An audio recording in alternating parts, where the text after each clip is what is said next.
বিশিষ্ট আলেমে দ্বীন উম্মে রুম্মান রাদিয়াল্লাহু তাআলা আনহা মহিলা মাদ্রাসার পরিচালক, আজকে মাহফিলের সম্মানিত সভাপতি আলহাজ হযরত মাওলানা মহিউদ্দিন সাহেব, সহসভাপতি হযরত মাওলানা হাফেজ আব্দুল্লাহ সাহেব এবং তাফসীর পেশ করেছেন আমন্ত্রিত উলামায়ে এদের ভিতরে রয়েছেন হযরত মাওলানা আসাদুল্লাহ সাহেব, হযরত মাওলানা মাহবুব রহমান আবিদি সাহেব সহ আমন্ত্রিত উলামায়ে কেরাম। আলোচনা পেশ করেছেন হাফেজ মাওলানা মুফতি আবু রায়হান, হযরত মাওলানা মুফতি নুরুল হক আনোয়ারি সানি মিরপুরি হবিগঞ্জ সহ আমন্ত্রিত উলামায়ে হযরত, স্টেজে উপবিষ্ট উলামায়ে হক, বিশিষ্ট ব্যক্তিবর্গ, আমার সম্মুখে উপবিষ্ট তাওহীদি জনতার একাংশ, পর্দার অভ্যন্তরে অন্তরালে অবস্থানরত আমার স্নেহের বোন শ্রদ্ধাভাজন মায়েরা, বিশেষ করে সারা বাংলার শ্রেষ্ঠ নিয়ামত উলামায়ে হযরত, হাফেজ কোরআন যুবক ভাইরা, সাংবাদিক বন্ধুরা, গোয়েন্দা বিভাগের ভাইরা, পুলিশ প্রশাসনিক ডিপার্টমেন্টের ভাইরা, সকলকে আমার আন্তরিক সালাম জ্ঞাপন করছি। আসসালামু আলাইকুম ওয়া রাহমাতুল্লাহ। ওয়ালাইকুম আসসালাম। আমি আপনাদের কাছে সর্বপ্রথমে করজোড়ে ক্ষমা চেয়ে নিচ্ছি। আপনারা এতক্ষণ যাবৎ বসে আছেন আমার জন্য। আমি 11টায় বাইর দিয়েছি সাতক্ষীরা থেকে, কলেজে একটু হাজিরা দিয়েছি, হাজিরা দিয়ে কলেজের থেকে 12টায় বাইর দিয়েছি, অর্থাৎ যশোর কলেজ। আমি তো এক স্বাভাবিক এইভাবে দিই, কিন্তু আজকে বৃহস্পতিবার অত্যাধিক জ্যাম হবে এ আমার আইকিউতে ছিল না। একেবারে গাজীপুরে এত জ্যাম, মানে 2 ঘন্টা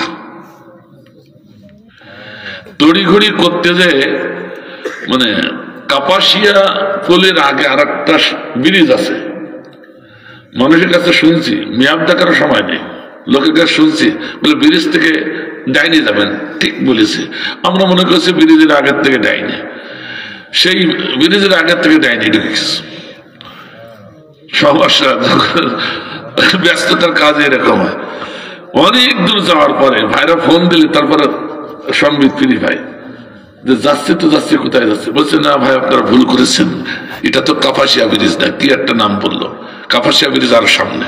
আবার ঘুরে এসে এ পথে কাপাসিয়া ব্রিজ পার হওয়ার পর যে কি কুয়াশা, আল্লাহ এখন যাই কোথায়, এত কুয়াশা, কুয়াশার পথে দেখতে পাচ্ছে না, 1 কিলো পথ, মানে 1 হাত পথ না।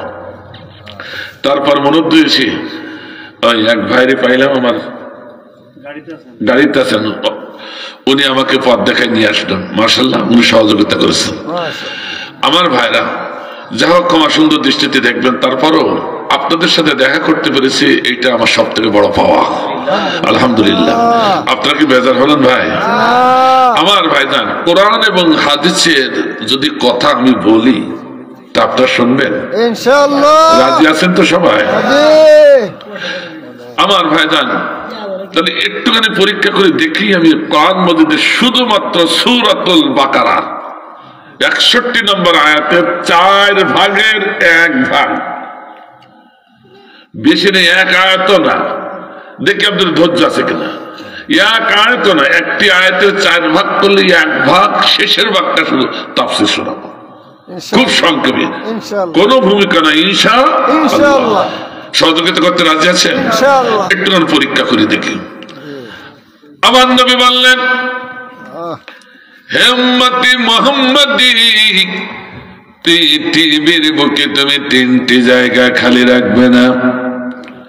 প্রথম জায়গা, মুয়াজ্জিন সাহেব যখন কদ কামাতিস সালাহ বলবে, নামাজের কাতারে খালি রাখা যাবে না, মিস্টার ইবলিশ অবস্থান করবে।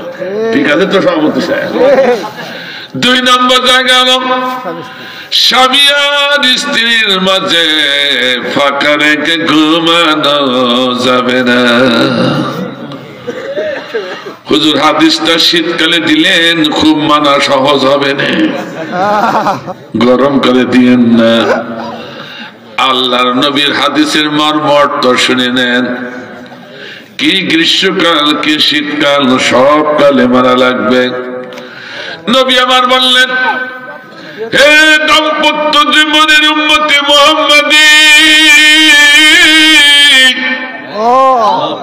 খবরদার কখনো কোন সময় কোন প্রেক্ষাপটে স্বামী আর স্ত্রী মনোমালিন্য সৃষ্টি করে, গ্যাঞ্জাম করে, গন্ডগোল করে বিছানায় পিঠ ফিরাইয়া ঘুমাতে পারবে না।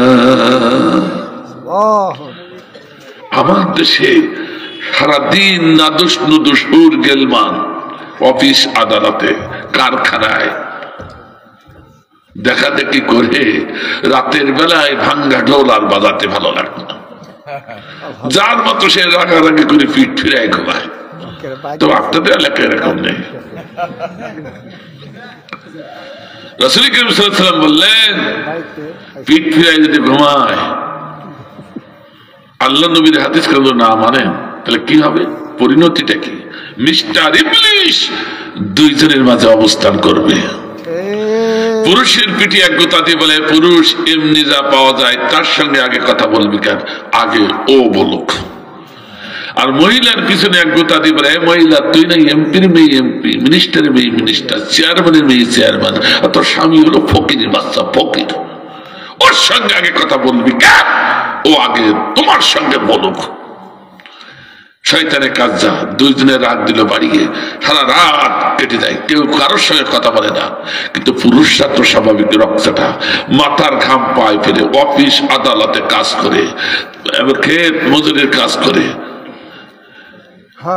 উপার্জন করে যে স্ত্রীকে খরপোশ দেয়, কেটে দেয়, সেই স্ত্রী সারা রাত কথা বললো না, একে সহ্য করা যায়? সকালে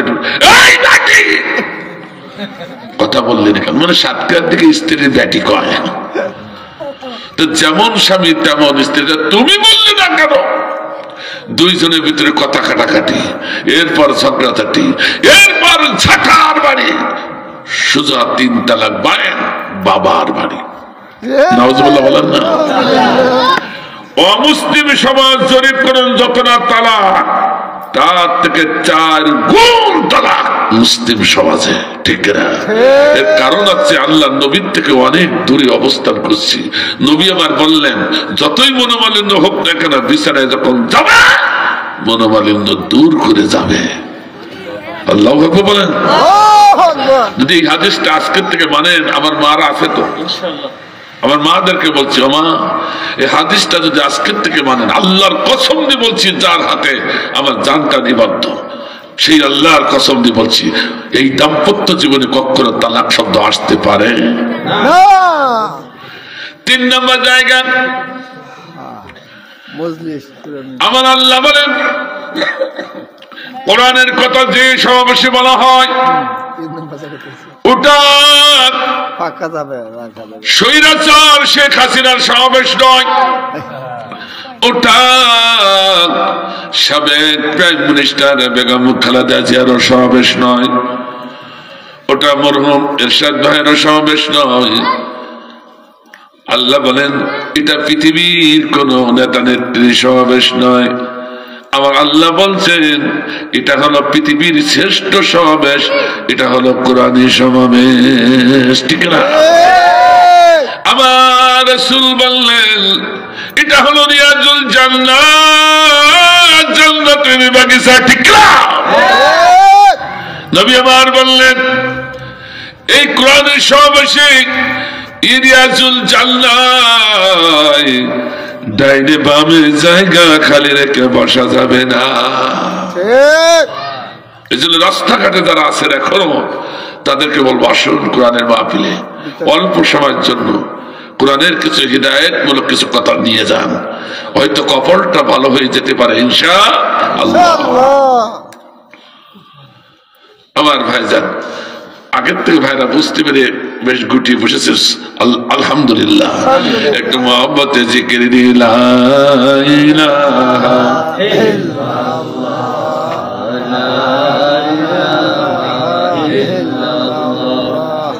লা ইলাহা ইল্লাল্লাহ, জগ মে জগ আয়ে মুহাম্মদ, इस्लाम जिंदा हो गए। হিন্দি নাতে রচল এই জন্য দিচ্ছি, অনেক তরুণ আসছে, যুবক আসছে, আমার বিশ্বাস অনেক তরুণীরাও আসছে। বর্তমান যুবক তরুণরা হিন্দি গানের পাগল। আমি এই যুবক তরুণদেরকে বলবো, ও যুবক, ও তরুণ, অপসংস্কৃতির এই হিন্দি গানের মুখে লাথি মেরে আসো কোরআনের ইসলামী গান, হিন্দি নাতে রাসূলের কাছে কপালটা ভালো হয়ে যাবে। ঠিক না? এই জন্য আমার এলাকা গান আমি নিজেই শুরু করা, নিজেই গীতিকার, নিজেই গায়ক, একটু করে শোনাই দিই। ঠিক না? অসুবিধা হচ্ছে আপনাদের? মমতাজ আপু এখন সে খুঁজি পাওয়া যাচ্ছে না তার, বুঝলেন? এই আপুর মুখে যদি এইরকম একটা গান শুনতে চাইতে কমপক্ষে 3 লক্ষ। তাও মমতাজ আপু পরের লেখা গান, পরে সুর করা গান,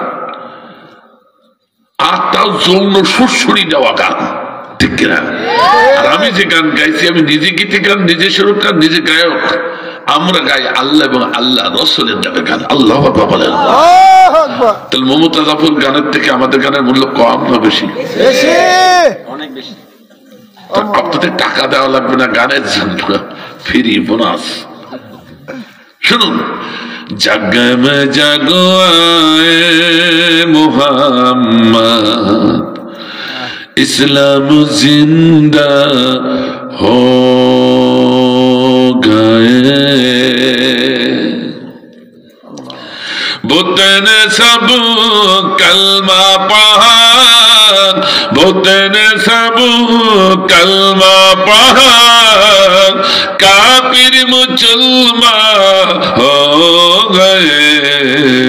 जग में जगो आए मुहम्मद, इस्लाम जिंदा हो गए। ला इलाहा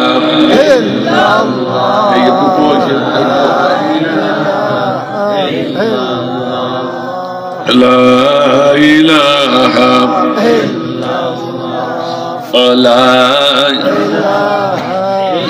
क्या करूंगा मैं बया प्यारे नबी की शान में, क्या करूंगा मैं बया प्यारे नबी की शान में, जिसने उन्हें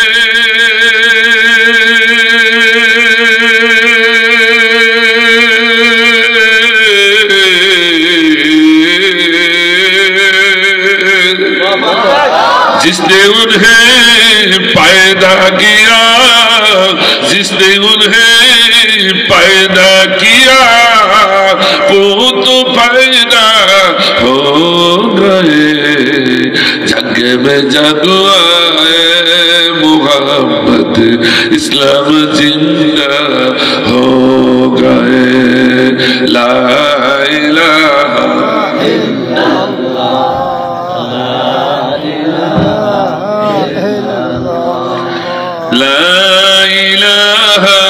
ইল্লাল্লাহু মুহাম্মাদুর রাসূলুল্লাহ সাল্লাল্লাহু আলাইহি ওয়াসাল্লাম। আসুন সরাসরি কোরআন। বিসমিল্লাহির রহমানির রহিম। وضربت عليهم الذلة والمسكنة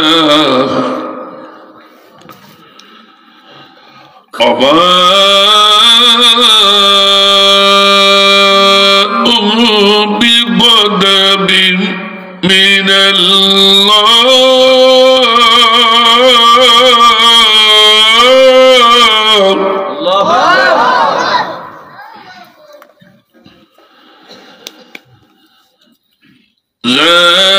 ذلك بأنهم كانوا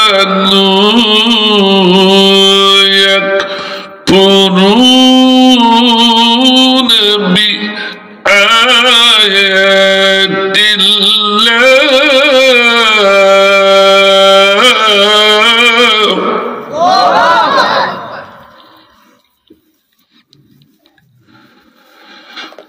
يقتلون النبيين بغير الحق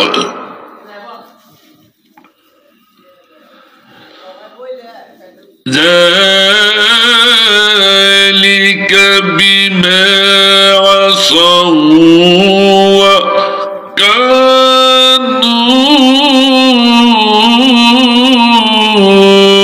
يعتدون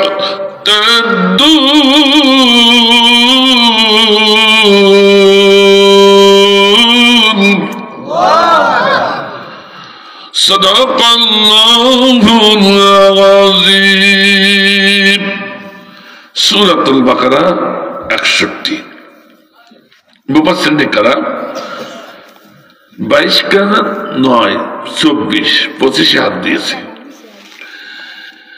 এই তাফসীর গবেষণা করতে যেটা বুঝলাম উপলব্ধি করলাম মুফাসসিরিন কারাম বলেছেন কোন আয়াতের তাফসীর করতে হলে 20টি 17টি 14টি ন্যূনতম 5টি পয়েন্টের পরে লক্ষ্য করে যে তাফসীর করবে না তার তাফসীরই হবে না কথা কি বুঝতে পেরেছেন তো আমি ন্যূনতম 5টি পয়েন্টের পরে তাফসীর করব এই আয়াতে একেবারে সংক্ষেপে ইনশাআল্লাহ কয়টা পয়েন্ট 5টি অসুবিধা নেই তো ভাই না না না আমার ভাইজান 5টি পয়েন্ট তার প্রথম পয়েন্ট হচ্ছে সহিহ তেলাওয়াত দ্বিতীয় পয়েন্ট শাব্দিক বিশ্লেষণ তৃতীয় পয়েন্ট সরল অনুবাদ চতুর্থ পয়েন্ট বাস্তবমুখী শিক্ষা ও অনুবাদ এবং পঞ্চম পয়েন্ট হচ্ছে ব্যাখ্যা এই 5টি পয়েন্টের পরে ইনশাআল্লাহ ক্লাস শুরু হচ্ছে ক্লাস ছেলেরা তোমরা শোনো তোমাদের জন্য কিন্তু রয়েছে এখনো সারপ্রাইজ ডিজে বাড়ি কই ডিজে বাড়ি পড়ে কই ডিজে বাড়ি পড়ল না ডিজে এখনো বাড়ি আসে না আলহামদুলিল্লাহ পরে হবে ডিজে তোমাদের জন্য ইসলামী ডিজে গান তোমরা যে ডিজে গান 31st নাইটে বক্স বাজায় শুনেছ আর গাইছো ইনশাআল্লাহ হবে কিন্তু এটা হবে ইসলামী ডিজে ইনশাআল্লাহ ইনশাআল্লাহ আসুন একটু তাফসীরের দিকে যাই আমার ভাইজান সহিহ তেলাওয়াত করার চেষ্টা করেছি এবার শাব্দিক বিশ্লেষণ আল্লাহ রাব্বুল আলামিন এই আয়াতটি সূরাতুল বাকারার ভিতরে এনেছেন মহাবিশ্বের মহাবিশ্বয়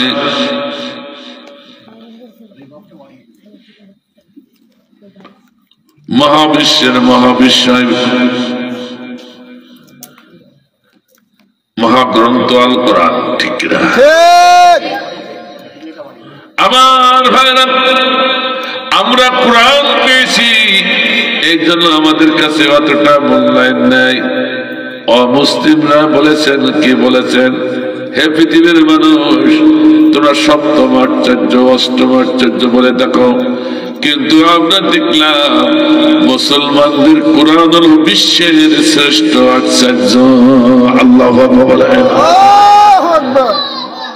স্বীকার করতে হয়েছে বাধ্য হয়ে স্বীকার করতে হয়েছে আল্লাহু আকবার বললেন না গোটা বিশ্বের ভিতরে শ্রেষ্ঠ আশ্চর্য যদি কিছু থাকে সেটা হলো মুসলমানদের ধর্মীয় গ্রন্থ আল কোরআন আল্লাহু আকবার বললেন সেই কোরআন কি বুঝলাম না দাঁত থাকতে দাঁতের মর্যাদা দিলাম না হাইরে পড়া কপালি মুসলমান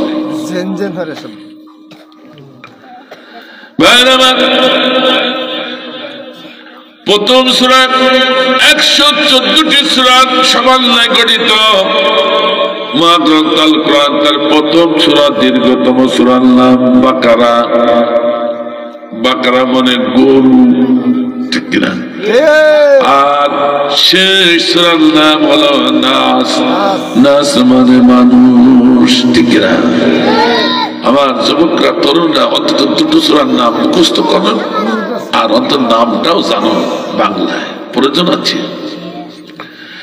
কিন্তু একবার কিভাবে ডাকলেন গরু শব্দের অর্থ নির্বোধ, তাহলে কি আল্লাহ নির্বোধ? তাহলে কি কোরআন নির্বোধ? তাহলে কোরআনের এই প্রথম সূরা দীর্ঘতম সূরা কেন আল্লাহ গরু রাখলো? আল্লাহ তো পাকপাকারি গাছগাছালি গ্রহ নক্ষত্র চন্দ্র সূর্য আসমাউল হাসনা হুসনা কোটি কোটি সুন্দর নাম রয়েছে আমার মাওলার, সেখানে একটা সুন্দর নাম চুজ করে এই সূরার প্রথমে দিতে পারতেন। তারা দিয়া গুরু কেন দিল ও মুসলমান, একবার কেন ভাবলেন না? প্রথম সূরা গরু, শেষ সূরা নাস, এই দুটো সূরা নিয়ে যদি এই মুসলমান গবেষণা করত তাহলে সত্যের হিদায়াতের পথ জান্নাতের পথ মুসলমান পেয়ে যেত। আল্লাহ বলে অথচ কলুর বলদ চিনির বলদের মতো 60 বছর কোরআন টেনে গেলাম, 80 বছর কোরআন টানলাম, বাকারা কেন রাখলো, গরু কেন রাখলো, আবার শেষেরটা নাচ কেন রাখলো, একবারও চিন্তা করি নাই। সেজন্য চিন্তার খোরাক দিচ্ছে, ব্যাখ্যা করার সময় হবে না ধারণা। ভাইরা আমার, আল্লাহ বলছে সামান্য জ্ঞান দিয়েছি, সেই জ্ঞান দিয়ে তোমরা কত কিছু তৈরি করলে, ফ্যাক্টরি বানালে, কারখানা বানালে।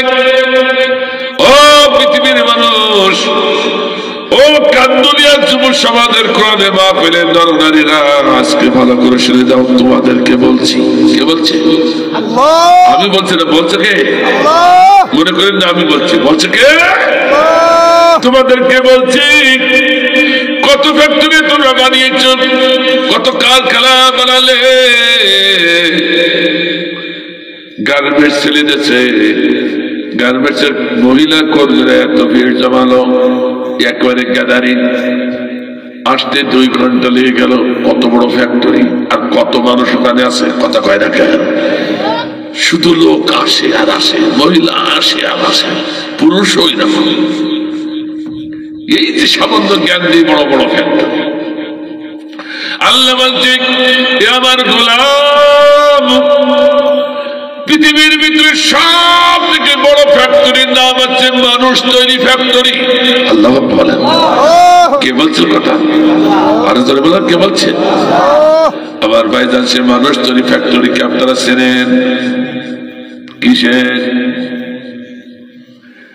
কেউ হয়তো বলবেন, আমার মারাও অপেক্ষা করছে আমাদের নাম বলবে, কারণ মানুষ তো আমাদের হেম থেকে বের হয়।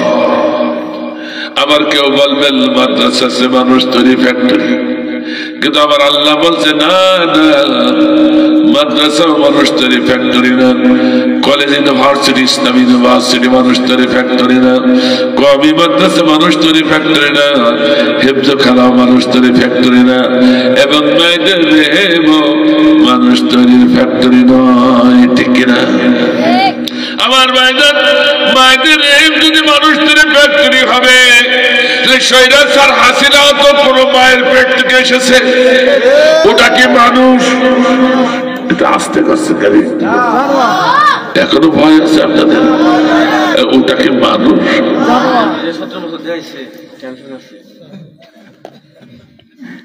তাহলে বোঝা গেল আমার ভাইজান, তাহলে বোঝা গেল যে মাদের রেহেম মানুষ তৈরি ফ্যাক্টরি না, মাদ্রাসাও মানুষ তৈরি ফ্যাক্টরি না। তারপর বললেন হাতে কলমে।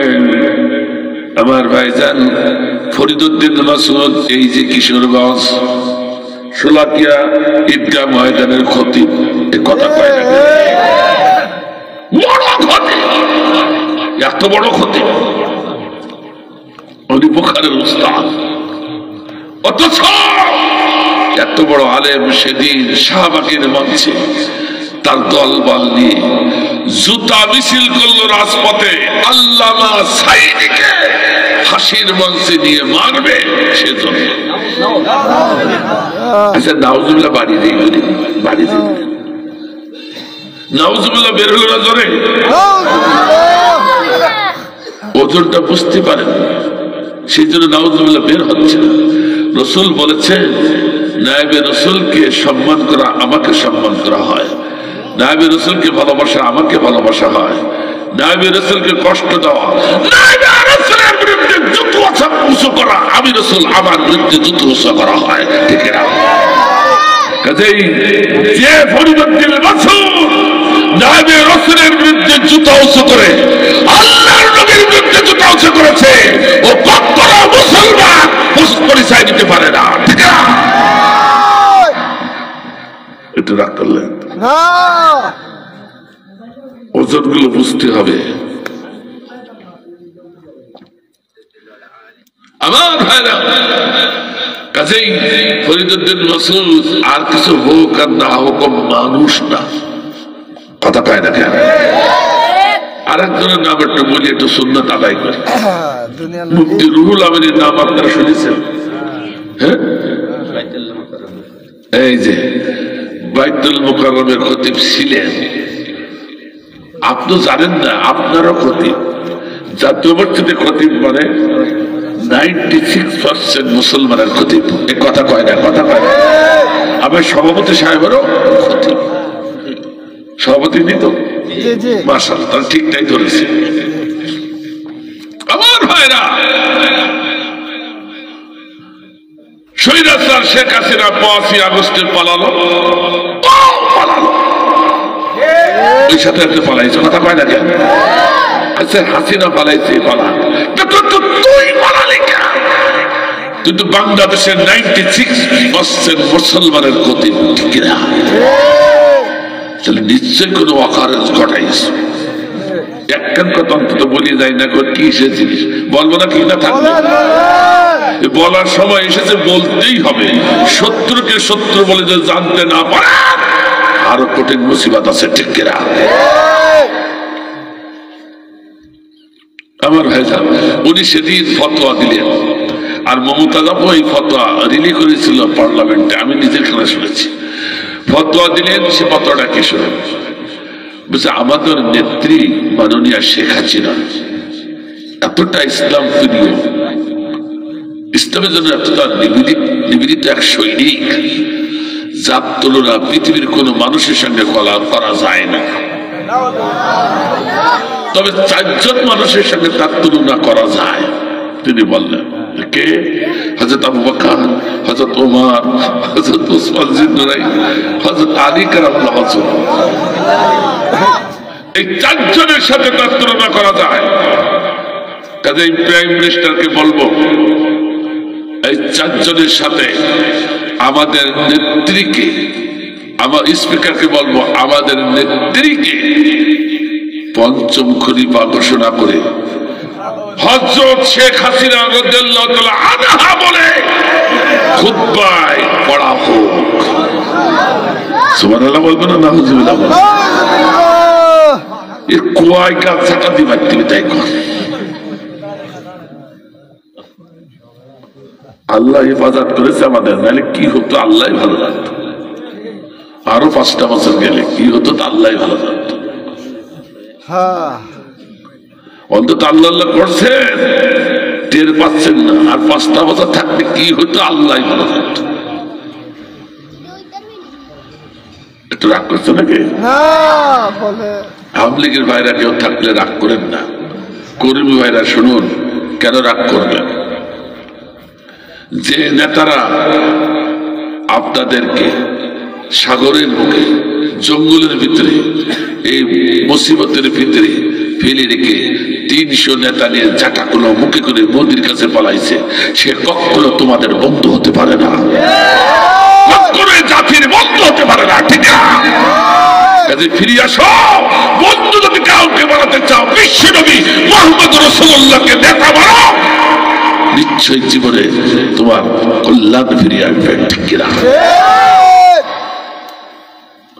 একটু বেফাস বলি ফেললাম না, ঠিক আছে।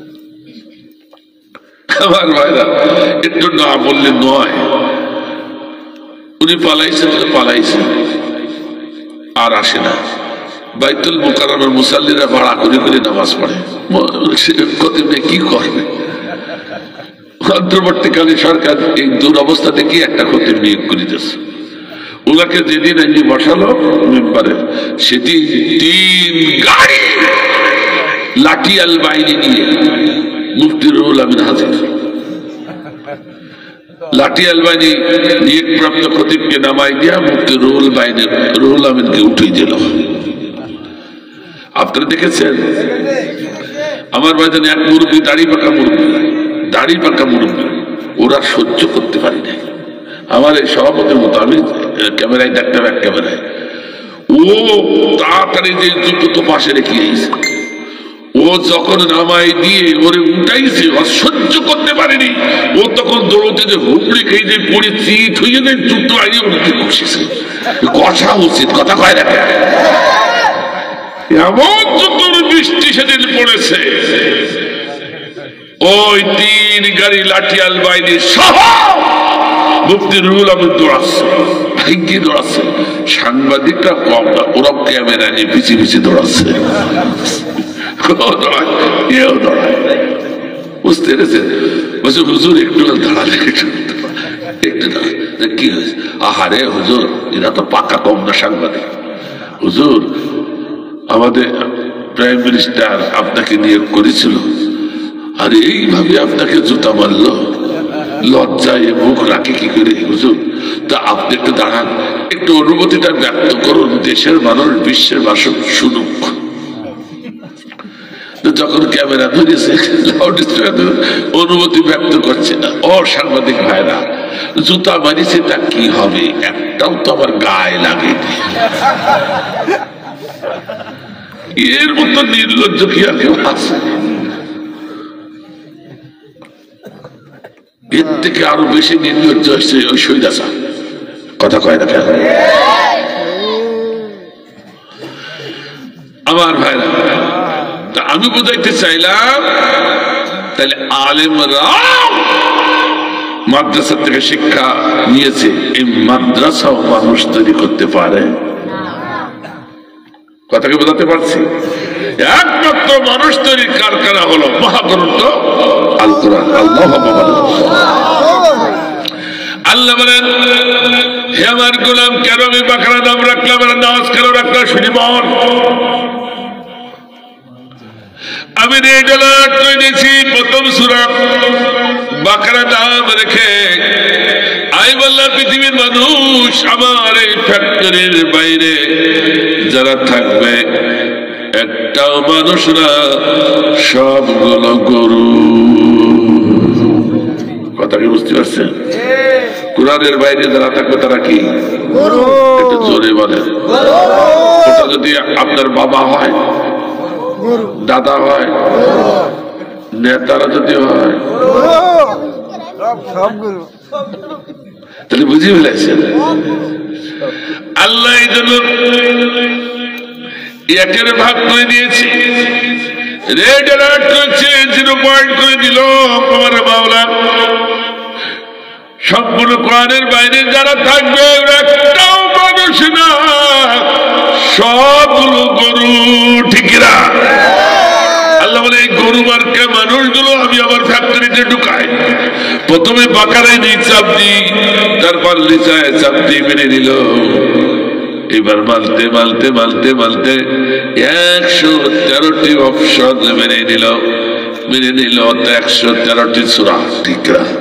মেনে নেওয়ার পরে 114 নম্বর অপশন যখন মেনে নিয়ে এই গরু মার্কা মানুষটা যখন ফ্যাক্টরি থেকে নামে, ওটার গরু থাকে না, সোনার মানুষে পরিণত হয়ে যায়। আল্লাহু আকবার। এই জন্য আমি শেষ সূরাটার নাম কি দিয়েছি? কথাকে বোঝা গেল? এক মাথায় আগ দিলে না, রাত মাথায় চিনি বেরোলো। আল্লাহু আকবার বলেন। আল্লাহু আকবার। এক পাশে গরু মার্কা মানুষ ঢুকালেন কারখানায়, আর আরেক পাশে সঠিক মানুষ হয়ে বেরিয়ে গেল। ঠিক না? এখন বলো হুজুর, তাহলে আমরা কারা? আমরা মানুষ আবিদানি করতে, ডোমরা মানুষ, ঋষিরা মানুষ, ইহুদি মানুষ, খ্রিস্টান মানুষ, হিন্দুরা মানুষ, আমরাও মানুষ।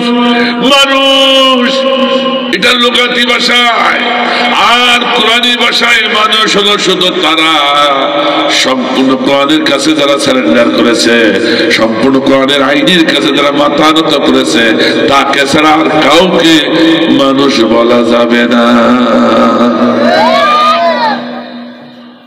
কথাকে বোঝা গেল? আমার বাজার তাকিয়ে দেখুন, আফাতুমিনুনা বিবাদিল কিতাব ওয়া তাকফুরুনা বিবাদ। কুরআনের কিছু আইন মানবা আর কিছু আইন ছেড়ে দিবা। আল্লাহর কসম, আল্লাহ বলছেন তুমি কখনো মানুষই কবরে যাবে না, গরু মুনাফিক হয়ে কবরে যাওয়া লাগবে। ঠিক না? ফতোয়াকার আল্লাহ বলো, ফতোয়াকার। আবার ভাইজান শুধু কিছু আয়াত নয়, কেউ যদি একটি আইন অস্বীকার করে, কয়টা? আরো জোর বলো, কয়টা? শুধু একটা আইন নয়, তো আল্লাহ বলেছেন কারিহু কারিহু কারিহু। অর্থাৎ কেউ যদি কোরআনের একটি আইনকে অস্বীকার করা তো দূরের কথা, অপছন্দ করে, আল্লাহ বলে ওটা মানুষ থাকবে না, গরু হয়ে কবরে যাবে। কথা কার? এই নেন কর করে দলিল। আমার রাসূল বললেন মান ক্বালা বিহি সাদাকা, যে ব্যক্তি কোরআন দিয়ে কথা বলে সেই কেবল সত্য কথা বলে। এই নেন সূরা তাওবার 80 এবং 84 কর করে দলিল। আব্দুল্লাহ বিন উবাই শুধু একটি আইন অস্বীকার করার কারণে এত বড় আমলকারী, এত বড় আলিম, এত বড় খতিব, সে গরু মুনাফিক হয়ে কবরে গিয়েছে। ঠিক কিনা? সে আইনটা হলো কি? আতিউল্লাহ আতিউর রাসূল। আল্লাহ বলে আমার ইবাদত করো, আর নেতা মানলে আমার মনোনীত নেতা মানো। কথা কার? কথা কার? তৎকালীন জামানায়, রাসূলের জামানায় দুইজন নেতা। একজন নেতা ছিল কোরআনের পক্ষে, আমাদের নবী বিশ্ব নবী মুহাম্মদ রাসূলুল্লাহ সাল্লাল্লাহু আলাইহি ওয়াসাল্লাম। আর একজন নেতা ছিল স্বৈরাচার, কোরআনের বিপক্ষে। তার নাম কি? আবু জেহেল। এই তো মুখস্থ আছে, মাশাআল্লাহ, এই তো মুখস্থ আছে। ঠিক কিনা? সেদিন আব্দুল্লাহ বিন উবাই আল্লাহর নবীর হাত ছেড়ে দিয়ে, নেতৃত্বের হাত ছেড়ে দিয়ে যুদ্ধের ময়দান থেকে 300 সাহাবী নিয়ে ভেগে পালালো। কবরে আবু জেহেল স্বৈরাচারের সঙ্গে হাত মিলানোর কারণে আলতাহাবাতা আমালাকুম, আল্লাহ তার সব আমল ধ্বংস করে দিয়ে তাকে মুনাফিক গরু বানায় কবরে দিয়েছে। ঠিক কিনা? ফতোয়া দিল কে? আর জোরে বলুন, আবু লাহাব আব্দুল্লাহ বিন উবাইয়ের মতো এত বড় নামাজি আমলকারী বাংলাদেশে একজনও না। এখন আব্দুল্লাহ বিন উবাই যে কারণে মুনাফিক গরু হয়ে কবরে গেল, ওই কারণ যদি আমার ভিতরে থাকে তাহলে কি হবো? এজরে কর না কেন? আমি যে বড় বক্তা, আমি যে বড় হুজুর, আমি যে বড় নামাজি, আমি যে পীর সাহেব, কথা কয় না কেন? তারপরে কি? তারপরে কি? তাহলে এখন হাত দিয়ে দেখেন মুখে নেতা মানেন কারে? যে নেতার পিছনে আপনি ঘোরেন, যে নেতাকে সাপোর্ট করেন, সে নেতা কোরআন সাপোর্ট করেছে কিনা আগে কোরআনের কাছে জিজ্ঞাসা করো। কথা কয় না কেন? আসতে বলে আমার ভাইজান, কোরআন যে নেতারা সাপোর্ট করি নাই, আপনি যদি সেই নেতার পিছনে চলেন, ঘোরেন, উঠা বসা করেন, সাপোর্ট করেন, আল্লাহর কসম আপনার নামাজ, রোজা, হাত, যাকাত কোনো কিছু আল্লাহর দরবারে কবুল হবে না। সব আমল ধ্বংস করে দিয়ে আব্দুল্লাহ বিন উবাইয়ের খালাতো ভাই বানায়া তোমাকে গরু বানায়া কবরে দিবে কে?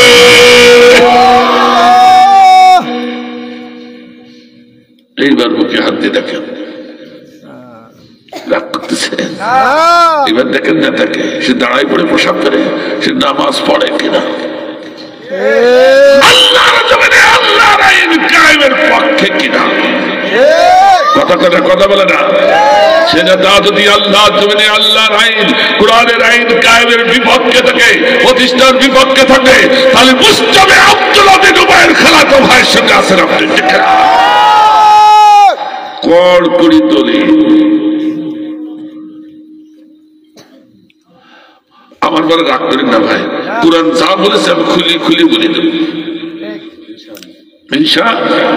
তাফসীর মানে উন্মোচন করে দেওয়া, তাফসীর মানে খুলে দেওয়া, তাফসীর মানে প্রকাশ করে দেওয়া।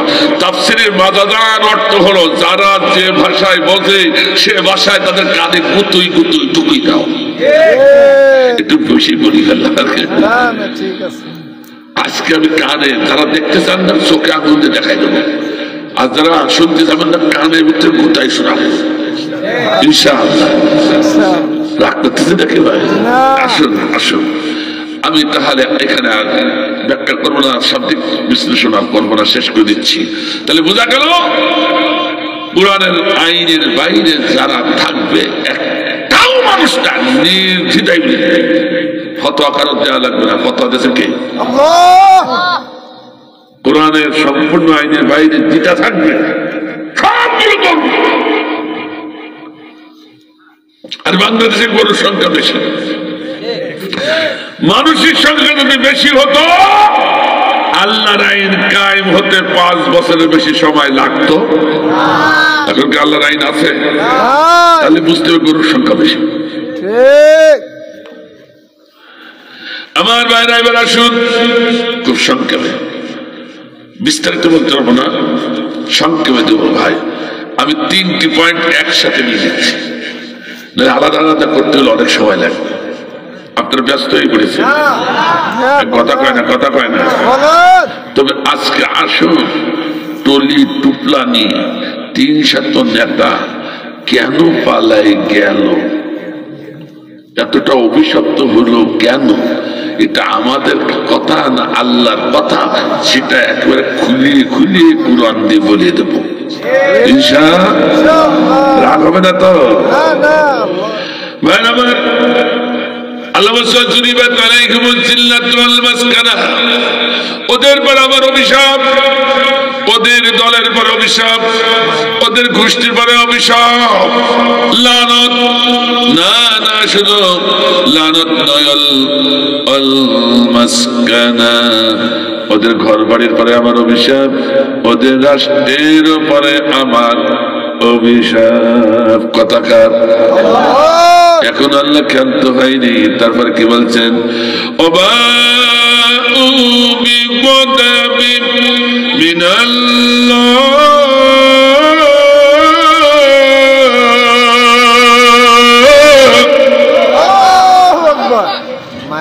আল্লাহ কথা কয়েকজন বললেন, আর গুলো কি কষ্ট আছে ভাই? রাত বসে গেছে সেজন্য ভাই আমার রোগ যেখানে পাবে একটু ট্রিটমেন্ট না দিয়ে যাবেন না। আজকাল হাতের সময় রোগ পাইছি আমার ভাইরা, কেন আল্লাহু আকবার বলবেন না? জোরে জোরে বলতে হবে, জোরে জোরে বলতে হবে, তাহলে স্বৈরাচারের জবাব দেওয়া হবে। ব্যারিস্টার সুমন কে? ব্যারিস্টার সুমন স্বৈরাচার, ওর পিছনে ডাক দিয়ে এখন আস্ত সিদ্ধি ডিম ঢুকছে। ব্যারিস্টার সুমন সেদিন বলেছিল, এদেশে যারা নারাই তাকবীর আল্লাহু আকবার স্লোগান দেয় এরা সবগুলো জঙ্গি। কারণ এর শব্দের ভিতর থেকে নাকি জঙ্গির গন্ধ বেরিয়ে আসতেছে। নাউজুবিল্লাহ জোরে বললেন না? আসলে নাউজুবিল্লাহ বলতেছে না, তার কারণ আছে, আসলে ওজন তো বুঝতে পারেননি। ব্যারিস্টার সুমন কি বলল? আল্লাহ বলেছে সূরাতুল মুদাথ্থিরে কড়কড়ি করে,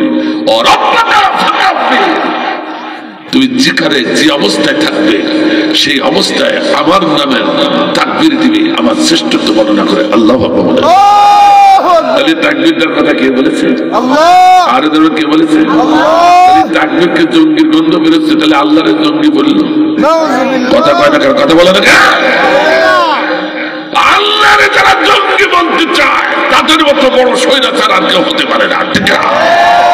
ওর শাস্তি তো ওরকম হবে, ঠিক কিনা?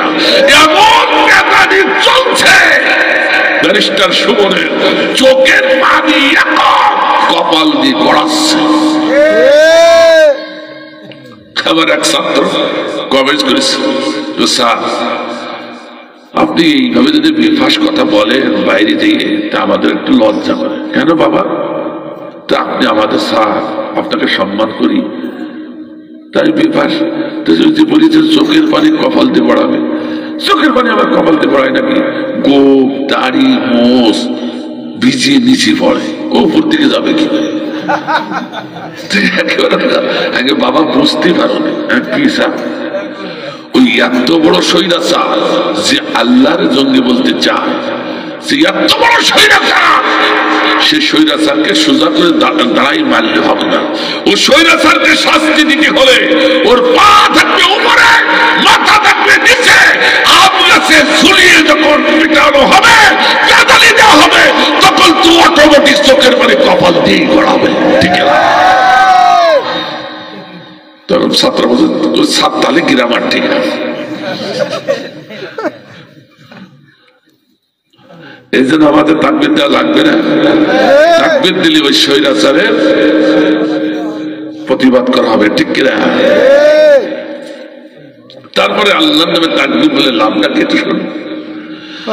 আমার রাসূল বললেন, হে উম্মতে মুহাম্মাদি, কোন হাফেজ, কোন বক্তা, কোন আলেম, কোন নেতা, কোন মুমিন যখন কোরআনের আয়াত পড়ে ছেড়ে যায়, ওই আয়াতকে কেউ ভালোবেসে, ওই কোরআনকে কেউ ভালোবেসে যদি আল্লাহু আকবার বলে চিৎকার দিতে পারে, আল্লাহ রাব্বুল আলামিন সঙ্গে সঙ্গে 3টি বোনাস দান করে দেয়। কয়টা বোনাস? এত কষ্ট করে কোরআনের মাহফিল শুনছি, এত বড় বোনাস থেকে কেন মারো বাবা, ঠিক কিনা? শুনুন 3টি বোনাসকে একটু শুনিয়ে নেন। অতরে 3টি কথা মুখস্থ করে বাড়ি না, আর মারা বাবার কাছ থেকে আল্লাহ ভালো জানে। মাদেরকে বলবো, মা একটু শুনুন। প্রথম বোনাস হলো, আল্লাহ বলে আমার জাতি নাম নিয়ে আমাকে আল্লাহু আকবার বলে যখন ডাক দেয়, খুলুসিয়াতের সহিত, খুলুসিয়াত কি তা তো আমার জানার দরকার, এই 2 কথা বলে দিয়েছে কি ভাই? খুলুসিয়াত মানে সার্বভৌম ক্ষমতার মালিক কে? আমরা মাথা নত করেছি কার কাছে? ও আল্লাহ, এর অর্থ হলো আল্লাহ তোমার কাছে ছাড়া কারো কাছে মাথা নত করি না, তোমার আইন ছাড়া কারো আইন আমরা মানি। এর নাম হচ্ছে আল্লাহু, এর নাম হচ্ছে খুলুসিয়াত। আল্লাহ বলেন, আল্লাহ বলছে আমার জাতি নাম, এটাই ইসমে আজম। আলেমরা ভালো করে জানেন, আলেমরা জানেন, একটু শান্তি দিচ্ছে আর কি। আমার ভাই জানেন জাতি নাম ইসমে আজম, জুমলা ইসমে আজম আল্লাহু আকবার। এই জন্য আল্লাহ বলেন আমার জাতি নাম নিয়ে কুলুসিয়াতে শহীদ আমার গোলাম যখন আল্লাহু আকবার বলে ডাক দেয়, আমি আল্লাহ আরশে আজিমে আর থাকতে পারি না। ফাযকুরুনি আযকুরুকুম ওয়াশকুরুলি ওয়ালা তাকফুর। আমার গোলাম যখন আল্লাহু আকবার বলে ডাক দেয়, সঙ্গে সঙ্গে ওই গোলামকে আমি ভালোবেসে ফেলি। ভালোবেসে বসে থাকতে পারি না, আরশে আজিম থেকে কোটি কোটি কোটি কোটি মাইল অতিক্রম করে আমি আমার বান্দার হাবলিল ওয়ারিদ শাহরাগের থেকে আরো কাছে এসে যায়। আল্লাহু আকবার। আল্লাহ বলেন শুধু শাহরাগের থেকে কাছে নই, আমি আর আমার গোলাম মাঝখানে কোনো পর্দা থাকে না। আমি এবং আমার গোলাম ভালোবেসে আমরা একাকার হয়ে যাই। আল্লাহ আকবার জোরে বললেন না? কৃত্রিম ভালোবাসা, কৃত্রিম ভালোবাসাবাসী যারা করে ওরা কি ফ্যাক্টরি থাকার চিন্তা করে না, একাকার হতে চায়।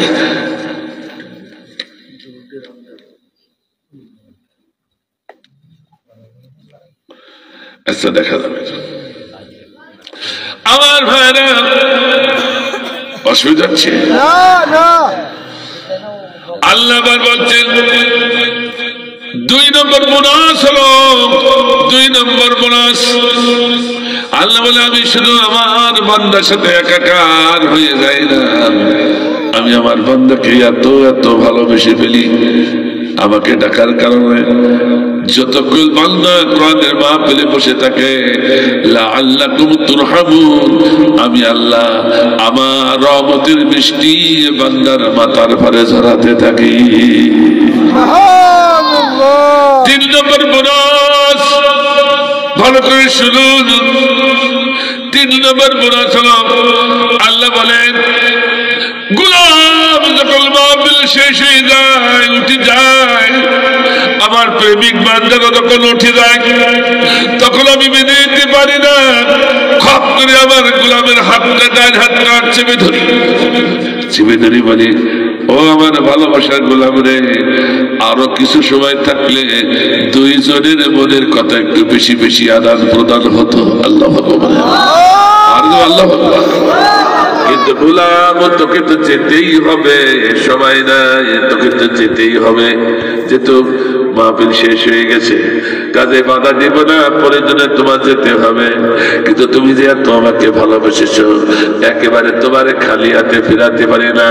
ডানা তোমারে আল্লাহ বলে গোলাম ইহদিনা সিরাতাল মুস্তাকিম, তোরে আমি জান্নাতের পথে ঢুকাইয়া দিয়ে গেলাম।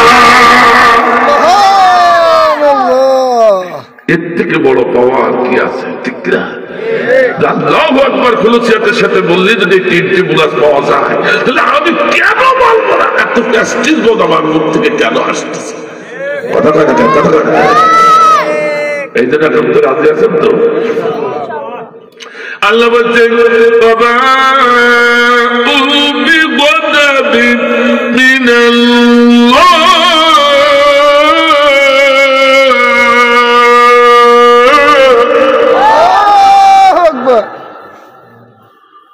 আল্লাহ বলছেন আমি কিন্তু ওদের লানত করে নি, আমার পক্ষ থেকে চরম কিনা চরম ক্ষোভ ওদের পারে। এতগুলো নেগেটিভ অপশন দিয়ে আল্লাহ কোরআনে আর দ্বিতীয় একটি আয়াত বর্ণনা করেন, এটা দুই একটা নেগেটিভ অপশন আছে, কিন্তু এতগুলো নেগেটিভ অপশন নাই। তাহলে বুঝতে হবে কোন ধরনের রাগ আল্লাহর হয়েছে, তাহলে কত বড় অপরাধ তারা করেছে। ঠিক কিনা বলো? কথা বলো দেখেন, আল্লাহর কাছে পানা চায় আল্লাহ ওই অপরাধ আমাদের দ্বারা করাইও আমি, কথা ঠিক আছে তো? কিন্তু ওই অপরাধের লোক এখানে কারা কারা আছে সেগুলো বের করার জন্য আমি এসেছি। কেউ যদি ওর ভিতরে পড়ে যান, উঠে যাই না, তওবা করে বসে থাকবেন, আল্লাহ চাইলে আপনাকে মুমিন করে আজকেই বাড়িতে নেবেন। আমার ভাইরা, সেদিন এই অপরাধ করেছিল বনি ইসরাঈলের কওম, হযরত দাউদ নবী আলাইহিস সালামের কওম। ঠিক না? আমার ভাইজান, দুটি অপরাধ তারা করেছিল। কয়টা অপরাধ? বুঝতে করুন, কয়টা? কিন্তু একটু সমস্যায় পড়ে গেছি। আল্লাহ যদি এই জায়গায় মাঝি শিখা ব্যবহার করতেন, আলেমরা বুঝবেন, তাহলে বনি ইসরাঈলের বিদ্রোহী কওমরা অভিশপ্ত থাকতো। কিন্তু আল্লাহ মুজারের শিখা ব্যবহার করেছেন, যেমন যালিকা বিআন্নাহুম কানু ইয়াকফুরুনা বিআয়াতিল্লাহ ওয়া ইয়াকতুলুনান নাবিয়িনা। সে দুটি কারণ আছে, ইয়াকফুরুনা আর ইয়াকতুলুনা। ঠিক আছে তো? আল্লাহ বলেন হে আমার গোলাম, ওই অভিশপ্ত শুধু ওরা নয়, কিয়ামত পর্যন্ত এই দুটি অপরাধ যারা করবে তারাও ইহুদির পা থেকে অভিশপ্ত গোলাম হয়ে মরবে। ঠিক না? জানার দরকার কিনা? আমি এত কষ্ট করে নামাজ পড়ছি, রোজা রাখছি, হাজ করছি, কিন্তু এই দুই অপরাধ যদি আমার ভিতরে থাকে, তাহলে ইহুদির পা থেকে গোলাম হয়ে মরবে। নাউযুবিল্লাহ বলেন। তাহলে আমার এই এত কষ্ট সব বিফলে যাবে। ঠিক না? আর মাদেরকে বলছো মা, আমি কোরআন দিয়ে বলছি, কোন গল্প কাহি না, কোরআন। এই দুটি অপরাধ এখনো কারের ভিতরে পাওয়া যায়, এক্ষুনি তওবা যদি না করে ও হবে ইহুদির অভিশপ্ত পাঁচটা গোলাম ঠিক না? আমার ভাইজান কিভাবে অভিশপ্ত হলো একটু শুনুন। তাফসীরের ভিতরে এসেছে দাউদ নবীর কণ্ঠে সুর ছিল। দাউদ নবী যখন সুললিত কণ্ঠে জাবুর কিতাব তেলাওয়াত করতেন, বাতাসের ইথনে পাখিগুলো থমকে দাঁড়িয়ে যেত তেলাওয়াত শুনতে।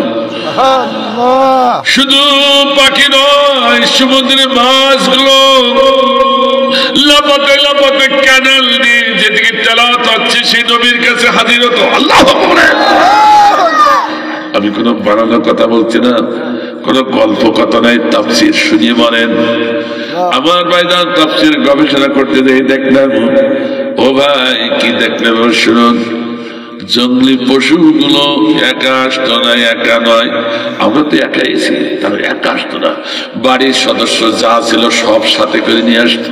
আল্লাহ বলে অহংকার করে গর্ব করে চলো যায় আল্লাহর কালামের কাছে, আল্লাহর কালাম শুনবো, মধুর বাণী শুনবো, আল্লাহর নবীর পাশে যাব। আল্লাহ বলে এই জন্য সবগুলো সাথে করে নিয়ে আসতো। কিন্তু কি আশ্চর্য, যখন ওই সমাজের বিদ্রোহী ওই কমরা দেখলো আহা জাল টেনে যে মাছ ধরা যায় না, আবার মাসের পার মাস জঙ্গলে যে শিকার ধরতে পারি না, যে হরিণও ধরতে পারি না। আমার ভাইজান গতকাল যে মাহফিল করলাম আংটিহারা, সুন্দরবন আংটিহারা, আংটিহারা দক্ষিণে মাহফিল এরকম স্টেজে পাশে একটা নদী, ছোট নদী, ও পাশে বাঁধা, আর চতুর্পাশে নদী আর সুন্দরবন, মাঝখানে মাহফিল করছে। তো আগে বললে তো ভয় থেকে আমি ভাবতাম, পরে বললো হুজুর এই 1050 জনের মতন বাঘে খাইছে এই জঙ্গল থেকে। আমাকে যে মোটরসাইকেলে আগে দিল, সে বলল আমি হরিণ মনে করে বাঘ একটা ধরতে গেছি, সাথে ছিল আমরা 30 জন, কিন্তু আল্লাহকে মর্জি আমরা অত্যাধিক নৌকা বইটা বাইতে পারতাম। ওরা প্রতিযোগিতা নৌকা বাইয়ে প্রতিযোগিতা করে না, আমরা সেই প্রতিযোগী, যারা ফার্স্ট হয় তারা আমরা। বেশি আংটিহারার লোক, আমরা এত নৌকা চালাতে পারি। বাঘ যে করতে গুলো ভাগতো, সেই জন্য জোয়ান বাঘ হলে আমাদের উপায় ছিল না। করে যে ঠেলি উঠেছে, লাভ করে নৌকায় উঠে বইটাটা ও আর ঝাঁপায় আসতে পারে নাই। আল্লাহ বলেন সেই জায়গায় মাহফিল ছিল, সেখান থেকে আমার ভাইজান আমি সেদিকে যাব না। আমি কি কথা বলছিলাম, খেলা চক্করে কি বলছিলাম জানো? হ্যাঁ, আমার ভাইজান জঙ্গলি পশু বাঘই ধরেন, হরিণই ধরেন, যে হরিণ গুলো দিনের পর দিন মাসের পর মাস খুঁজে মারতে পারি না, সেই হরিণ গুলো যখন কাছে এসে বসে আছে, তাও ছেলে মেয়ে বাবা মা সবাইকে সাথে নিয়ে, এরা দেখি তো আর ক্ষান্ততে পারে না, দিয়ে সুযোগ ছাড়বো কেন, অমনি ছেলেরে ধরে, মেয়েরে ধরে, স্ত্রী ধরে, স্বামীরে ধরে, আর কেটে ফেলে সামনাসামনি। কিন্তু বলুন তো দেখি, আপনার সম্মুখে আপনার ছেলেটাকে ধরে যদি কাটে, আপনি বসে থাকতে পারবেন? কিন্তু স্বৈরাচারের সম্মুখে তো কথা বলার কোন লাইন নাই, কথা কয় না কেন? ও বললে তো আমারও ধরবে, আমারও। তাই তো চোখের পানি ছেড়ে কাঁদে, আল্লাহ কি অপরাধ করেছি আমরা, তোমার সৃষ্টি, তোমাকে ভালোবেসে তোমার কালাম শোনার জন্য আমার ছেলে মেয়ে ভাই বোন বাবা মা কিনে এসেছি, তোমার নবীকে ভালোবেসে তোমার নবীর পাশে দাঁড়িয়েছি, অথচ আমার ভাইকে মারলো, আমার বোনকে মারলো, আমার স্ত্রীকে হত্যা করলো, আমার ছেলেকে হত্যা করলো। আল্লাহ এ বিচার কার কাছে দিব? কেউ তো বিচার করে না, এই স্বৈরাচাররা তো বিচার করবে না।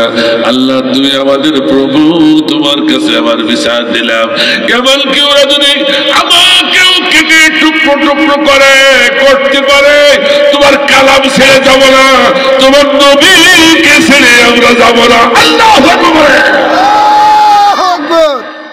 পশুদের ভিতরে কি আকীদা ছিল, কি ভালোবাসা, ঠিক কিনা? আমাদের ভিতরে তা নাই। আজকে যদি এরকম আকীদা যদি আমাদের থাকতো যে বিশ্ব নন্দিত আলেমকে 13 বছর ধরে জুলুম নির্যাতন যখন করছে, আর একটাও বাড়ি থাকবো না, যে যেখানে আছে যার হাতে যা আছে তাই নিয়ে কারাগার ভেঙে বিশ্ব নন্দিত আলেমকে বাইর করবো, তাহলে কেউ ঠেকাতে পারত না, ঠিক না? আর পশুদের ভিতরে কি ভালোবাসা! আমার ছেলেকে মেরেছে, মেয়েকে মেরেছে, স্ত্রীকে হত্যা করেছে, শহীদ করেছে। আমাকেও যদি শহীদ করে করতে পারে, আল্লাহ তোমার কালাম ছেড়ে যাব না। আল্লাহ বলেন না? আচ্ছা বলুন তো দেখি, জাবুর কিতাবের যে মূল্য তার থেকে মূল্য কোরআনের কম? কত যে বেশি আল্লাহ ভালো জানে, ঠিক কিনা? সেই কোরআনের তখন তাফসীর হয়, তুমি চলে যাও কি করি? আসলে তো তুমি কোরআন প্রেমিক নও, ঠিক না? সঙ্গে সঙ্গে ওই সৃষ্টিদের, ওই জঙ্গি পশুদের দোয়া কে কবুল করলেন? আল্লাহ কবুল করে ফি সাবতি বলল, আমার আসমানি আইন শনিবারে শিকার ধরা যাবে না। ঘোষণা হয়ে গেল, রাসূল ঘোষণা করে দিল। কিন্তু যুবকরা চালাকি করল, চালাকি করে কি করলো, একেবারে সাগর থেকে ক্যানাল কেটে বাড়িতে গর্ত করে রাখলো। মা সব লাফাতে লাফাতে গর্ত দিয়ে ভর্তি হয়ে যায়, ক্যানালের মুখ বন্ধ করে। শনিবার তেলাওয়াত শেষ হলে আর বেরোতে পারে না। জঙ্গলি পশুগুলো যখন চতুর্পাশে ভরে গেছে, উপার থেকে সুন্দর করে জাল ফেলে দিয়ে আটকে, যেই না তেলাওয়াত শেষ হয়ে যায় আর একটাও বেরোতে পারে না। শনিবার পার হলে রবিবারের সব ধরিয়ে ধরিয়ে মরণের খা খা। এ চালাকি আল্লাহ বোঝে না, এ কথা কয় না কেন?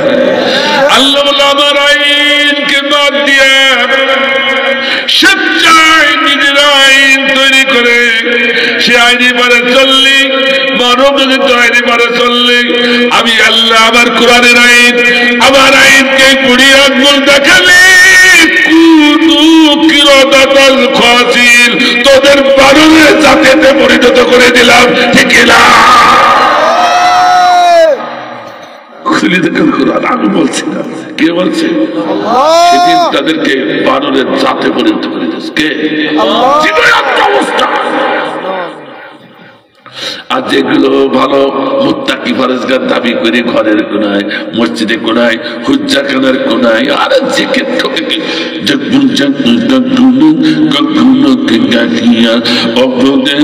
কিছু বলবো না।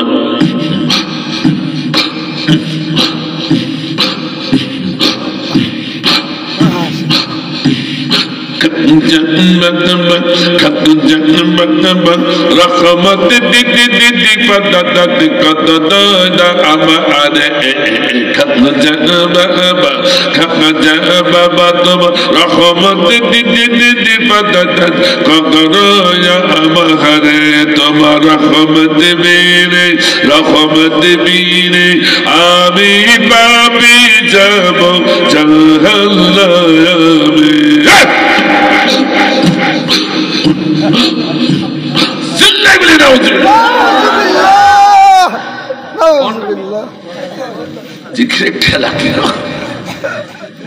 কথাগুলো খুব মারাত্মক, রাগ করলে নাকি?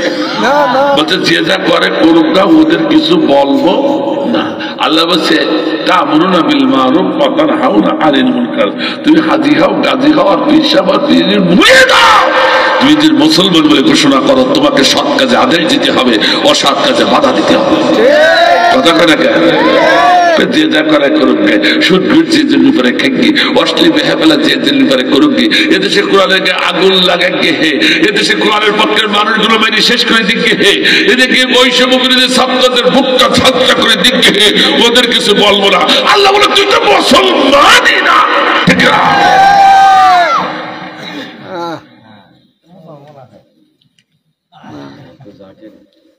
কত রাগ করলে? হক্কানি বৃদ্ধের পরে সন্তানকে কথা বলছে। আমি ওদিকে যেমন আমার ভাইরা এইরকম কিছু মুত্তাকি পরেজগার দাবি করে বললাম, শনিবারে কোনো শিকার আমরা ধরবো না, আল্লাহর আইন মেনে নিলাম।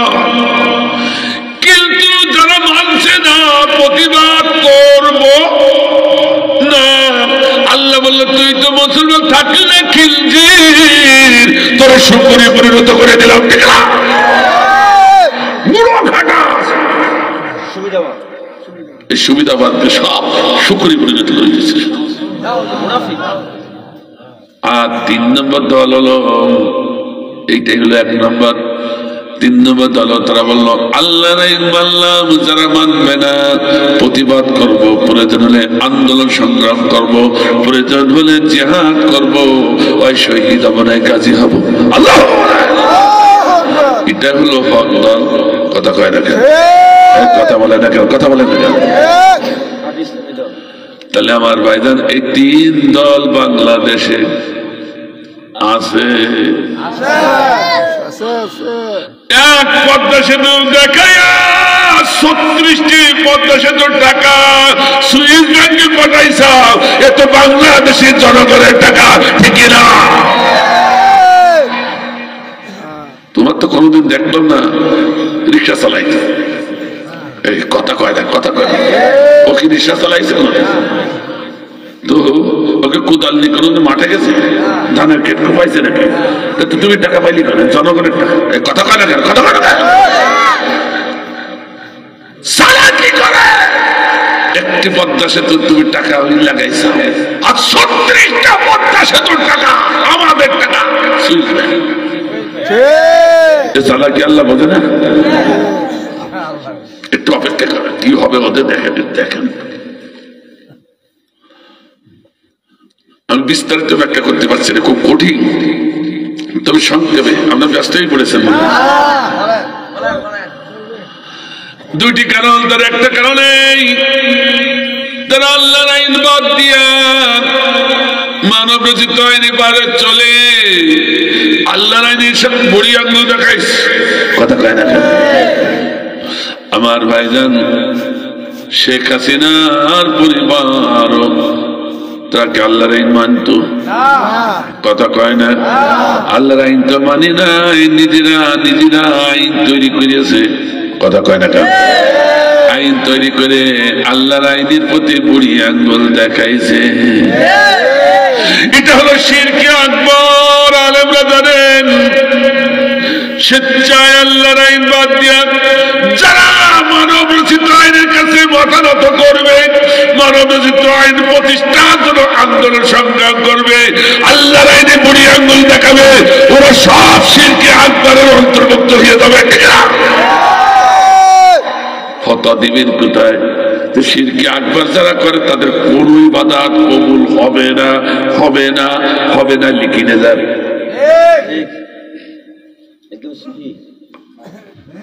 কথা শুনতেছে আমার ভাইজান? তো শেখ হাসিনার ভিতরে একটা কারণ পাওয়া গেছে, আর 2 নম্বর কারণ যদি পাওয়া যায় তাহলে ও হবে অভিশপ্ত ইহুদির পাশ একটা গোলাম। কথা কয় না কেন? আর ইহুদির পাশ একটা গোলাম যারা প্রমাণিত হবে সমাজে, তাদের বিরুদ্ধে মুসলমানদের যুদ্ধ করা ফরজ হয়ে গেছে। একটু রাগ করলেন না? বলে ফরজ, ওদের বিরুদ্ধে যুদ্ধ করা কি? কথা কয় না কেন? কথা বলে না কেন? ওই পিছনে কিছু বাইরে কথা বলছে না, কপালে চাটা লাগবে। রাসূল বলেছেন এই জাতীয় কোরআনের মাহফিলে বসে যারা কোরআনের পক্ষে, হাদিসের পক্ষে, ন্যায়ের পক্ষে হ্যাঁ না সাড়া দেয় না, সুবহানাল্লাহ আলহামদুলিল্লাহ বলতে চায় না, মুখটা গুমরা করে খুতুম গাছার মতো বসে থাকে মলিন করে। রাসূল বলেন ডাইনে বামে সম্মুখে লক্ষ্য করে দেখো, যেটা মুখ গুমরা করে হুতুম গাছার মতো বসে আছে, ওটা আমার উম্মত না। আস-সাকিতু আনিল হক কা'আন্না শাইতানিল আখরাত, ওটা হলো এই সমাজের বুবা শয়তান। অনেক পরে বলতে ঠিক, চিন্তা ভাবনা করে দেখলো আসলে যে ঠিক। আল্লাহ ভাইকে কবুল করুন, আমিন। ঠিক বলা ইমানের একটা পূর্ব লক্ষ্য। আলহামদুলিল্লাহ। আমার ভাইরা, যেহেতু ফিলিস্তিন মুসলমানদের যে নির্মমভাবে ওরা হত্যা করছে ইসরায়েল, কথা কয় না, অমানবিক হত্যা, আপনারা দেখেছেন ছোট্ট একটা বাচ্চা, তার কেউ নাই, খাবার দেওয়ার মতো কেউ নাই, চোখের পানি ছেড়ে কেঁদে বলে, ও মাওলা তুমি কোথায়, তুমি কি দেখো না? আল্লাহ বলেন, আমার বাবা নাই, মা নাই, আমার ভাই নাই, বোন নাই, আমি কি করে চলি? আমি পাহাড়ের ভিতরে এতটুকু খাবার তোলা দিল না, বরং তাকে বুলেটের আঘাতে আঘাতে তার জীবনটা ঝাঁঝরা করে দিল। অমানবিক নির্যাতন এরা কাঁদছে, চোখের পানি ছেড়ে কাঁদছে, কথা কানা কেন? আমার ভাইজান, এই মানুষের জন্য যদি আপনার হৃদয়টা এতটুকু না কাঁদে, এই মুসলমান বাচ্চার জন্য যদি আপনার হৃদয়টা এতটুকু না কাঁদে, আল্লাহর কসম দিয়ে বলছি, আপনি নবীর উম্মত, আল্লাহর গোলাম এখনো হতে পারেনি। ঠিক না? আমার রাসূল বলেছেন, পৃথিবীর এক প্রান্তরে একটি মুসলমানের পরে যদি আঘাত হয়, অপর প্রান্তে মুসলমানের আফসোস শব্দটা যদি তার ভিতরে না আসে, অনুমতি যদি জাগ্রত না হয়, একটু হৃদয়টা যদি একটু কন্দল না করে, ও কখনো আমার উম্মত হতে পারে না।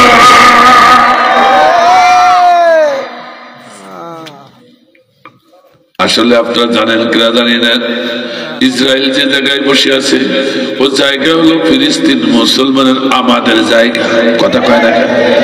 মোড়ল সাহেব আমেরিকা জোর করে ধরে বসাইতেছে কিছুদিনের জন্য বসেছে, আর উঠবে না, ওই রাষ্ট্র আমাদের।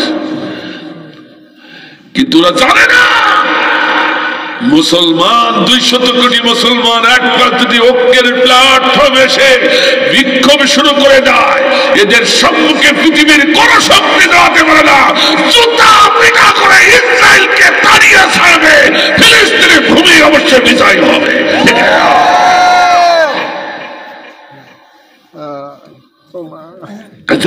সেই ইসরায়েলের 5টা গোলাম যারা, ওরা মুসলমানের বন্ধু হতে, ওদের সাথে যুদ্ধের জন্য সবসময় প্রস্তুত থাকতে হবে। অনেকে বলছে যুদ্ধের কথা বলছেন কেন? যুদ্ধ মানে তো জঙ্গি না ভাই, আলেমরা রয়েছেন, আমি এই বিষয়ে আমার আলোচনা নয়, তাও একটু ধারণা দিই। কোরআন মজিদে যত ফরজ ইবাদত আছে, সব থেকে বড় ফরজ ইবাদত হলো আল্লাহর জমিনে আল্লাহর দ্বীন কায়েমের জন্য স্বৈরাচারের বিরুদ্ধে আন্দোলন, সংগ্রাম, যুদ্ধ করা। বলে হুজুর কিভাবে বললেন?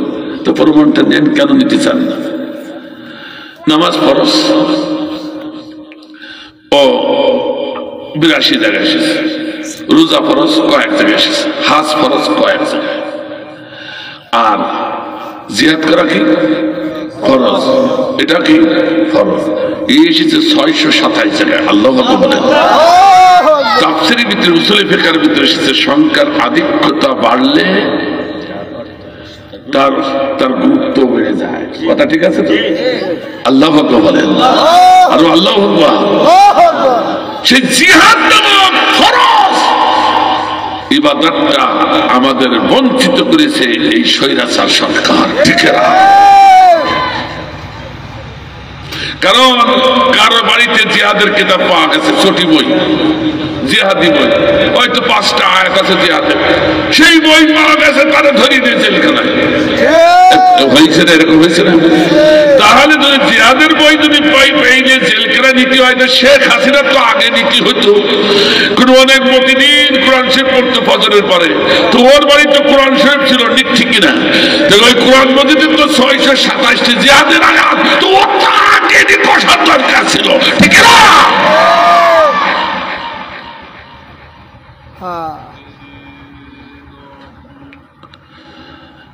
আমার ভাই এখনো বিশ্বাস হলো না আপনাদের বড় ফরজটা, বড় ইবাদতটা। তো আরেকটা দেখুন, নামাজের ফরজ আছে, নফল আছে, ওয়াজিব আছে, হাজের ফরজ আছে, নফল আছে, ওয়াজিব আছে, রোজার ফরজ আছে, নফল আছে, ওয়াজিব আছে ইবাদতের। কিন্তু জিহাদের কোন নফল জিহাদ সবসময় ফরজ। সুবহানাল্লাহ। তাহলে তারপরে যদি না বোঝেন বাড়িতে কাঁচা কচু চাপাবে, হয়তো মুখের বেয়া মকসুল কসুল কি করি, তাহলে বোঝা গেল ভাই রাগ চলে যাবেন না তো। আমি খুব সংক্ষেপে শেষ করছি, একটু রাগ বেশি হয়ে গেছে, একটু সংক্ষেপ। অসুবিধা আছে না তো ভাই? স্বৈরাচার বলে নতুন করে আবার আসতে পারে, ওরা চলে যাচ্ছে তাই কি? কোরআনের কথা তাদের ভালো লাগে না, ওরা আর এক স্বৈরাচার। ধর ধর ধর জালিম ধর, সুযোগ না পায় পালাবার, ঠিক না? এদিকে সবসময় থাকতে হবে। ধর ধর ধর জালিম ধর, সুযোগ না পায় পালাবার, ধর ধর খুনি হাসিনার ধর, সুযোগ না পায় পালাবার। জেগে উঠেছি ছাত্র সমাজ, ফুঁসে উঠেছি জনতায়াস, ঠিক না? জেগে উঠেছি ছাত্র সমাজ, ফুঁসে উঠেছি জনতায়াস, নাই নাই নাই নিস্তার, সুযোগ না পায় পালাবার, ধর ধর খুনি হাসিনার ধর, সুযোগ না পায় পালাবার। শুনি নাই কোনদিন আয়না ঘর, হারুন বিপ্লব চার কারিগর, ঠিক না? শুনি নাই কোনদিন আয়না ঘর, হারুন বিপ্লব চার কারিগর, ডাইনি বুড়ি তার বড় মাস্টার, ডাইনি বুড়ি তার বড় মাস্টার, ডাইনি বুড়ি তার বড় মাস্টার, গুম খুন করেছে সবার, সুযোগ না পায় পালাবার, ধর ধর খুনি হাসিনার ধর, সুযোগ না পায় পালাবার। এত দাপট অহংকার গেল কোথায়, বলেছিলে মাঠে খেলা হবে হায়, ঠিক না? এত দাপট অহংকার গেল কোথায়, হে বলেছিলে মাঠে খেলা হবে হায়। কাউয়া কাদের কাইলনা বাসায়, কাউয়া কাদের কাইলনা বাসায়, হ্যাঁ কাউয়া কাদের কাইলনা বাসায়, কিভাবে পালালে বলো দেশে মামার, সুযোগ না পায় পালাবার, ধর ধর খুনি হাসিনার ধর, সুযোগ না পায় পালাবার। কথা ঠিক আছে তো? আমার বাজার সংক্ষেপে শুনো আমার ভাইরা। 2 নম্বর কারণ, ওয়ায়াকতুলুনা আন-নাবিয়্যিনা বিগাইরিল হক। 1 নম্বর কারণ তো পেয়ে গেছি, স্বৈরাচার হাসিনা আল্লাহর আইনে বুড়ি আঙ্গুল দেখাইছে।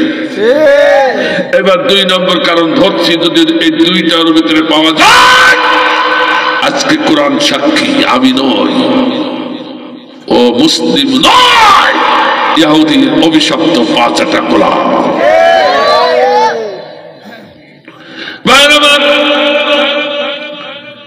সেদিন বনি ইসরাইলের কওম স্বৈরাচাররা অসংখ্য নবী রাসূলকে তারা বিনা বিচারে হত্যা করেছিল, ঠিক কিনা?